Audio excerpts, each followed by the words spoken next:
আল্লাহকে চিনতে হবে, আল্লাহকে জানতে হবে। কিছু মানুষ আছে তারা বলে যে ব্যক্তি নিজেকে চিনেছে আল্লাহকে চিনেছে, এটা কিন্তু হাদিস না, বানোয়ার কথা। কেউ যদি কিছু মানুষ আছে বলতে থাকে যে আল্লাহকে চেনার কথা চিন্তাও করিও না, আল্লাহর ব্যাপারে চিন্তা করা নিষেধ, এটাও ঠিক না, এটাও ঠিক না, হাদিস না। আল্লাহকে চিনার কথা অবশ্যই চিনতে হবে। কিভাবে চিনবেন? আল্লাহকে চিনবেন দুইটা জিনিস দিয়ে। একটি হচ্ছে আল্লাহর বড় বড় নিদর্শন দিয়ে, আরেকটি হচ্ছে আল্লাহর মাখলুকাত দিয়ে। আল্লাহর মাখলুকাত দিয়ে, আল্লাহর মাখলুকাত বুঝছেন? আল্লাহ তাআলা সৃষ্টিকুল দিয়ে বিশ্বাস করেন আল্লাহ তাআলা সৃষ্টিকুলের মধ্যে এমন হিকমত রয়েছে, আপনি কোনোদিন চিন্তা করে পারবেন না যে এত হিকমত আল্লাহ তাআলা কিভাবে দিলেন। প্রত্যেকটা জিনিস, নারীকে এমন জিনিস দিয়েছেন যা পুরুষকে দেন নাই, পুরুষকে এমন জিনিস নারীকে দেন নাই। পুরুষকে প্রস্টেট দিয়েছেন, নারীকে প্রস্টেট দেন নাই, কিন্তু গর্ভাশয় দিয়েছেন। খেয়াল করছেন? এটাকে আপনি চিন্তা করে কোনোদিন চেষ্টা করে স্থাপন করতে পারবেন? পুরুষের গর্ভাশয় স্থাপন করতে পারবেন আপনি? নাউযুবিল্লাহ। তাহলে চিন্তা করে দেখেন, যার যেটা প্রয়োজন আল্লাহ তাকে সেটা সেভাবে দিয়েছে। তিনি হচ্ছেন আমার রব, আল্লাযী খালাকা কুল্লা শাইইন ফাকাদ্দারা, যিনি সৃষ্টি করেছেন সবকিছু এবং আহসানা কুল্লা শাইইন খালাকাহু। যে আল্লাহ তাআলা, এই জন্য সূরা, আমি চিন্তা করলাম যে শুক্রবারে সকালবেলা এই সূরাটা কেন পড়তে হয়। কোন সূরা জানেন? সূরা সাজদা, হামিমা সাজদা পড়ে আমরা এখানে, ইচ্ছা হয় হামিমা সাজদা। আল্লাযী আহসানা কুল্লা শাইইন খালাকাহু ওয়া বাদা খালকাল ইনসানি মিন তিন, যে আল্লাহ তাআলা প্রত্যেকটি সৃষ্টি তার সুন্দর। এর বিকল্পটা আপনি চিন্তা করেন, দেখবেন যে এটা খারাপ লাগবে। আপনার নাকটা যদি পিছনে দিয়ে হতো কেমন লাগতো? খারাপ লাগতো না? খারাপ লাগতো না? আপনি কিভাবে ধরতেন? ময়লা হলে কিভাবে মুছতেন? আরেকজনটা বলতে হতো বাবুরে ময়লা পড়তেছে, মুছে দাও, তাই না? বিপদে পড়তেন। তাহলে বোঝা গেল আহসানা কুল্লা শাইইন খালাকাহু, প্রত্যেকটি জিনিসের সৃষ্টি তিনি যত সুন্দর কথা সুন্দর করে দিয়েছেন। এবং সবচেয়ে সুন্দর সৃষ্টি করেছে মানুষকে। তিনি বলেই দিয়েছেন লাকাদ কাররামনা বানি আদম, বনি আদমকে সম্মানিত করেছি এবং তাকেই সবচেয়ে লাকাদ খালাকাল ইনসানা ফি আহসানি তাকওয়িম, সুন্দরভাবে সৃষ্টি করে দিয়েছেন। তাহলে আমি যে কথা বলতে চাচ্ছি, যেই রব্বুল ইজ্জত তিনি এত সুন্দর সৃষ্টি করেন, ওই রব্বুল ইজ্জতকে জানলে আপনার ঈমান বেড়ে যাবে। শিরিক সেখানে ঢুকতেই পারবে না। কোনো কিছু তখন মূর্তির দিকে তাকালে আপনার সবচেয়ে কষ্ট হবে, বলে এটার বলে ইবাদত করা হয়, এটা কোন জিনিস আবার, এটা তো নিজে বানাইছে, তাই না? যদি আল্লাহ সম্পর্কে আপনার ধারণা না থাকে তাহলে সমস্যাটা বেড়ে যায়। এই জন্য ইমাম ইবনুল কাইয়িম রাহমাতুল্লাহ আলাইহি বলেন যে দুটি জিনিস মানুষকে শিরকে লিপ্ত করে। একটা কি জানেন? আল্লাহ সম্পর্কে সঠিক ধারণা না থাকা, সঠিক জ্ঞান না থাকা। আরেকটা কি জানেন? মানুষের নিজের ব্যাপারে বাড়াবাড়ি করা। আব্দুল কাদের জিলানী রাহমাতুল্লাহ আলাইহি, নাম শুনেছেন? আব্দুল কাদের জিলানী রাহমাতুল্লাহ মানুষ ছিলেন না? বাথরুমে যাইতেন না? স্ত্রীর প্রয়োজন হইতো না? হইতো। বউ আসছিল না? আসিল। ছিল কিনা? ছিল। অভাববোধ ছিল না? যে যার এত অভাববোধ, তাকে আপনি যে ডাকতেছেন, আপনি তাকে বাড়াবাড়ি করতেছেন না? সে যদি কিনা এতই বড় কিছু হইতো, মরলো কেমনে? জীবিত থাকতে পারত, বলে আমি তো অনেক কিছু, মরবো না। হ্যাঁ, মরলো কেন তিনি? হ্যাঁ, তাহলে আপনি আমি সৃষ্টির যে বাড়াবাড়ি করছি সৃষ্টির ব্যাপারে, আবার আল্লাহকে কি করছি? ছোট করে নিয়ে আসছি। এই জন্য আমরা শিরিক করি। আমি এই জন্য বলে থাকি অনেক জায়গাতেই যে শিরিক করার মূল কারণ কিন্তু আল্লাহ সম্পর্কে আমাদের জ্ঞানের অভাব। যেই ব্যক্তি যত বড় আল্লাহ, যত বেশি আল্লাহ সম্পর্কে জানবে, তত বেশি তাওহীদবাদী হবে এবং তার কাছে শিরিক কোনোদিন কাছেও ঘেরতে পারবে না। সে বলবো আল্লাহু আকবার, কোথায় আল্লাহ, কোথায় এটা? কার কাছে চাইবো? আল্লাহর কাছে চাইবো। কেন তার অন্যের কাছে চাইবো? এই জন্য আমার এক বন্ধু একটা বই লিখেছে যে শুধু আল্লাহর কাছে চাই। কেন? তাকে চিনেছি, যাকে চিনেছে তার কাছে রব্বুল আলামিন আল্লাহ তাআলা তিনি যাকে তার মারফত দিয়ে ধন্য করেন, যাকে তার জ্ঞান দিয়ে ধন্য করেন, তার সম্পর্কে জ্ঞান দেন, সে আল্লাহকে বেশি ভয় পায়।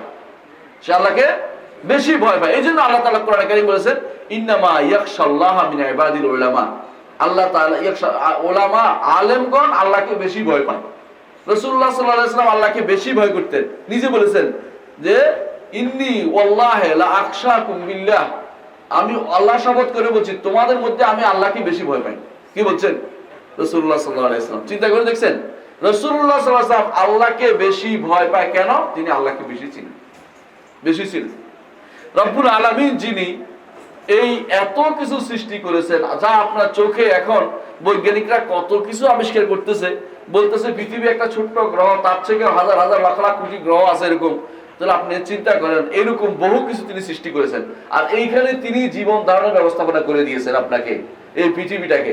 এই রব্বুল ইজ্জতকে চিনতে হলে আপনাকে আগে মনে করতে হবে এটাই প্রথম পার্ট, এটা যে স্রষ্টা এবং সৃষ্টি আলাদা। স্রষ্টা এবং সৃষ্টি আলাদা। যে ব্যক্তি স্রষ্টা এবং সৃষ্টিকে একাকার করে দেখে সে মুশরিক, কাফের। এই জন্য প্রথম পার্ট হচ্ছে ভুল এখানেই। যারা বলে আল্লাহ সব জায়গায় বাস, আল্লাহ সর্বত্র বিরাজমান, তারা মুশরিক। দ্বিতীয় হচ্ছে আরেক গোষ্ঠী আছে, কি করে জানেন? কয় যে তিনি নেমে আসেন, তিনি অবতার। অবতারবাদ বুঝেন? সাক্ষাৎ বলতে আল্লাহ অমুককে দেখলে আল্লাহর কথা মনে হয়, বলে না? আল্লাহর কথা মনে মনে ওনার মনে হয় যেন এটা আল্লাহ নাযিল হয়েছে, নাউযুবিল্লাহ। এরা আনাল হক দাবি করছে। আনাল হক চিনছে? হ্যাঁ, কে বলছিল? মনসুর হাল্লাজ হচ্ছে, মনসুর হচ্ছে বাপের নাম, ওনার নাম হচ্ছে হুসাইন। আমাদের দেশের হুজুররা হুসাইন নামও জানে না, মনসুর করে কান্নাকাটি করে। মনসুর ভালো ইমানদার মানুষ ছিলেন। হুসাইন ইবনে মনসুর হাল্লাজ তার নাম ছিল, সেই ছিল সর্বদা আনাল হক বলছে। দেখছেন মানুষ কত বোকা, মানে জানেও না কার কার ইবাদত করে চলতেছে, কার সম্পর্কে কথা বলতেছে। হুসাইন ইবনে মনসুর হাল্লাজ, ওনার নাম ছিল হুসাইন ইবনে মনসুর। মনসুর না, মনসুর বাপের নাম ছিল। হুসাইন ইবনে মনসুর হাল্লাজ সে ভারতে 4 বছর ছিল, যাওয়ার পরে আনাল হক বলছে। কেন জানেন? ভারতের মানুষ যে সর্বস্বরবাদে বিশ্বাসী, ভারতের মানুষ যে অবতারবাদে বিশ্বাসী, যে কৃষ্ণ অবতার হয়ে আসছে, রাম অবতার হয়ে আসছে, সে এখন মনে করলো আমি একটা অবতার দাবি করে যাই না, এই জন্য বসরা যাইয়া অবতারবাদ দাবি করে বলছে আনাল হক আমি সেই। মানুষ কিছু তার অনুসারী হলো, কিছু কিছু বেলকি দেখাতো, বেশি কিছু কি দেখাতো? বেলকি দেখাতো। সে বিভিন্ন রকমের মাছের ইয়া দেখাইতো, ওই যে জাদুর মতো করে দেখাতো। আর মানুষ বলে যে এই বিরাট কিছু দেখাইলো তো, কিন্তু এটা বেশি দূর যাইতে পারে না। কেন জানেন? বসরা ছিল, বসরাতে যাইতো, পাক ভারত থেকে মানুষ যাইতো। বসরা ছিল বন্দর। কি বন্দর? এটা সমুদ্র বন্দর, বুঝছেন? বসরা ছিল, ইরাকের বসরা ছিল সমুদ্র বন্দর। সমুদ্র বন্দর তখনকার দিনে এই দেশ থেকে যুগীরা যাইতো, যুগীরা এবং ব্রাহ্মণরা যাইতো, বৌদ্ধ ভিক্ষুরা যাইতো, যাইয়া ওখানে নিজেদের কিছু কিছু ইয়া দেখাইতো, ওই বিভিন্ন রকমের বাজিগিরি দেখাইতো। বাজিগিরি বুঝলেন তো, যে এটা আছে, এটা আছে, আমি এটা করতে পারি, এটা করতে পারি, নাক টান দিয়া পাখি বের করতে পারি, দেখায় না কোনো কোনো সময়? এই জাতীয় জিনিস দেখাইতো। তো দেখাইলে কিছু মানুষ বিভ্রান্ত হইতো, আবার তারা চলে আসতো। তো ওখান থেকে কিছু মানুষ মনে করতো ওই দেশে আসলে বুঝি এগুলো শিখা যায়। এর মধ্যে হুসাইন একজন আসছে, হুসাইন ইবনে মনসুর হাল্লাজ আসছে। আর সে 4 বছর থাকার পরে যাইয়া সে মনে করলো যে আমি একটা কিছু বললে বুঝি কাজে লাগবে না, কাজে লাগে নাই। বাগদাদের সমস্ত ফকিরা একসাথে হয়ে, খলিফাতুল মুসলিমিন তাকে একসাথে তাকে মৃত্যুদণ্ড দিয়েছে এবং তার মৃত্যুদণ্ড কার্যকর করা হয়েছে। এরপরে যারা বিভ্রান্ত তারা বের করেছে যে তাকে পাথর মারলে সেখান থেকে আনাল হক বলে দিলে মিথ্যা কথা, ছিল না কোনোদিন। আবার কেউ কেউ বের করেছে কি, একদিন এসে দেখছে বলে কি, হ্যাঁ কিছু নাই না, কেউ আরেকদিন এসে দেখে যে আছে, তাই না? পুরোটা এটা আরেক মিথ্যা কথা। এগুলি সম্পূর্ণ মিথ্যা কথা। এর ঠিকই বাগদাদের সমস্ত ফকিরা একত্রিত হয়ে, সমস্ত আলেমরা একত্রিত হয়ে খলিফাতুল মুসলিমিন নিজে তার শুরুর ব্যবস্থা করেছে, কারণ সে মুশরিক এবং মুরতাদ হয়ে গেছে। মুরতাদের মৃত্যুদণ্ড, মুরতাদ শুধু নয় ফিতনাও তৈরি করেছে মানুষের ভিতরে এটা দিয়ে। এই জন্য যারা এরকম মনে করবে যে এরকম কিছু অমুকের কাছে কিছু এরকম নাজিল, তারা কি মুশরিক? তারাও মুশরিক। আরেক গোষ্ঠী আছে, তারা বলে যে এইভাবে নাজিল না, কি উপরের দিকে উঠে। বর্তমানে দেখবেন নাম দিছে বেসাল শরীফ, দেখছেন না? বেসাল শরীফ দেখছেন কি? রাস্তার পাশে আমি নিজে দেখছি, অমুকের বেসাল দিবস। আরেকজন হলো খুশরোজ দিবস। খুশরোজটা কি গো? খুশ অর্থ হলো আনন্দের দিন। ওরা মনে করে এই দিন তিনি মহা আনন্দ পেয়েছেন, যেটা হিন্দুরা বলে যে মহা আনন্দে লিপ্ত হয় যখন মরে যায়, তখন তারা ব্রহ্মায় লীন হয়ে মহা আনন্দে লিপ্ত হয়। এটা নাম দিছে তারা যে মোক্ষ লাভ। এই জন্য এটা মুসলিমরা মোক্ষ লাভ তো আর বলতে পারে না, নাম দিছে বেসাল শরীফ, মিলন শরীফ। বেসাল অর্থ মিলন, ওয়াসাল অর্থ মিলন। আবার কেউ কেউ নাম দিছে ওরস শরীফ। ওরস অর্থ কি বুঝেন? বিয়ে, বিয়ে। ওরস অর্থ বিয়ে। আর ওই ভাষায় আরিস কয় দুলাকে, দুলাকে, বুঝছেন? আর আরুস কয় বউটাকে, মানে। আর ওরস হচ্ছে বিয়ে অনুষ্ঠানটাকে। তারা মনে করে মরার সময় অনুষ্ঠান করে আল্লাহর সাথে বিয়ে, নাউযুবিল্লাহ। এই জিনিসটাই ওরস। ওরস আর কিছু নাই। ওরস কোরআনও আসলে হাদিসে আসলে কোথেকে ওরস দাবি করে তারা? এটাই হিন্দু ধর্মের থেকে বাকি অংশ রয়ে গেছে। যারা ওরস করে এর চেয়ে আর কোনো কিছু খুঁজে পাবেন না। এই ওরস জাতীয় যা করা হয় সম্পূর্ণরূপে হিন্দু আনি শিক্ষা আমাদের রয়েছে।